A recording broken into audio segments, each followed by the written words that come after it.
ভাবে বিভাজিত করে রাখা হয়েছিল এবং এর যার বড় শিকার হচ্ছে পার্বত্য চট্টগ্রাম। পার্বত্য চট্টগ্রামে নানা বিভাজন, নানা অশান্তি জিয়ে রেখে অন্য একটি পক্ষ বারবার সুবিধা নেওয়ার চেষ্টা করে। আমরা এই তৃতীয় কোনো পক্ষকে আর সুবিধা নিতে দিব না। আমাদের মধ্যে যদি নিজের কোনো সমস্যা থাকে, সম্প্রদায়গুলোর মধ্যে আমাদের সমস্যা থাকলে আমরা নিজেরা এটার সুরাহা করবো, আমরা নিজেরা বসে এটার সমাধান করব, কিন্তু অন্য কোনো পক্ষকে এটার সুযোগ আমরা নিতে দিব না। এটা আপনারা সকলে মিলে আমাদেরকে ঐক্যবদ্ধ হতে হবে।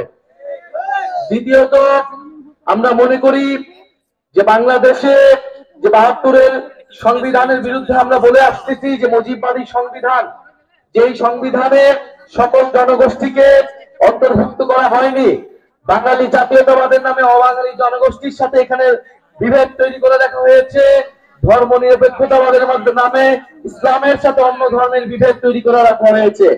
আমরা সকল বিভেদের ঊর্ধ্বে গিয়ে সকল জনগোষ্ঠীকে মর্যাদা দিয়ে একটি সংবিধান তৈরি করতে চাই।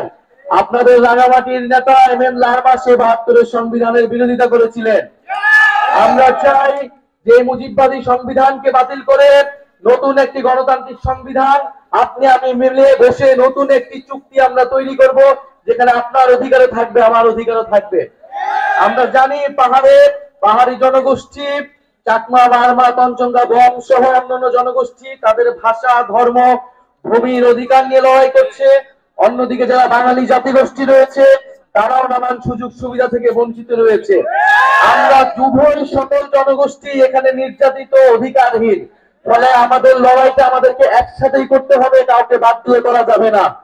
প্রিয় সংগ্রামী বন্ধুগণ, আমরা সেই ঐক্য, সেই সম্প্রীতি, সেই সহানুভূতির কথা বলতে এসেছি।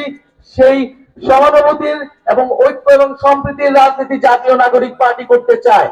তাদের যে অশান্তি, যে বিভেদ বছরের পর বছর জিয়ে রাখা হয়েছে, এবং আমরা সেই অশান্তি এবং বিভেদকে দূর করতে হবে এবং বাংলাদেশের সার্বভৌমত্ব, আঞ্চলিক অখণ্ডতা এবং জাতীয় নিরাপত্তার জন্য আমরা সবাই ঐক্যবদ্ধভাবে লড়াই করব।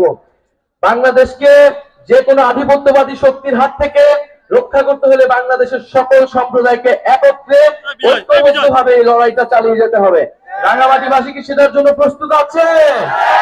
আমরা জানি রাঙামাটিবাসী, পার্বত্য চট্টগ্রামবাসী, এই তরুণ প্রজন্ম, এই গণ অভ্যুত্থানের যে নেতৃবৃন্দ, সেই নেতৃবৃন্দের প্রতি আস্থাশীল হবে। আমরা রাঙামাটি দিয়ে আসছি, আমরা দেখেছি রাঙামাটির সৌন্দর্য, প্রাকৃতিক সৌন্দর্য। এই প্রাকৃতিক সৌন্দর্য বাংলাদেশের সম্পদ, বিশ্বের সম্পদ। আমরা দেখেছি রাঙামাটি সহ পার্বত্য চট্টগ্রামের যেই জনবৈচিত্র্য, ফলে বৈচিত্র্য কখনো বিভাজন হতে পারে না, বিদ্বেষের রূপ নিতে পারে না। আমরা জাতি বিদ্বেষ, ধর্ম বিদ্বেষ সবকিছুর ঊর্ধ্বে গিয়ে একটি শান্তি সৌহার্দ্যের চট্টগ্রাম পার্বত্য অঞ্চল আমরা গড়ে তুলতে চাই।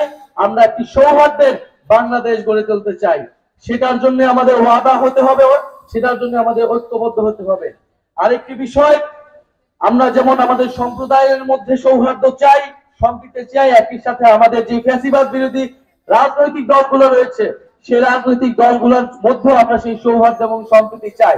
পুরনো সংঘাত এবং বিরোধিতার রাজনীতি থেকে আমাদের বের হয়ে আসতে চাই। আমরা যদি কোনো সমালোচনা থাকে, সেই সমালোচনা আমরা গণতান্ত্রিক ভাবে যাতে সবাই প্রকাশ করে, সেই আহ্বান সকল রাজনৈতিক দলের প্রতি আমরা দিতে চাই।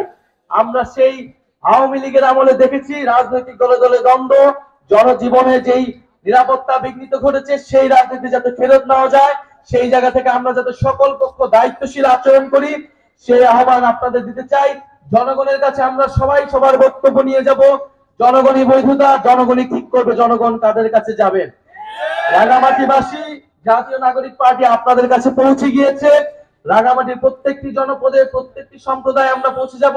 প্রত্যেকটি জনপদ সম্প্রদায়ের ধর্মীয় এবং সাংস্কৃতিক অধিকারের পক্ষে আমরা আছি। আমরা চাই আপনারা আপনাদের মাতৃভাষা আপনাদের সন্তানকে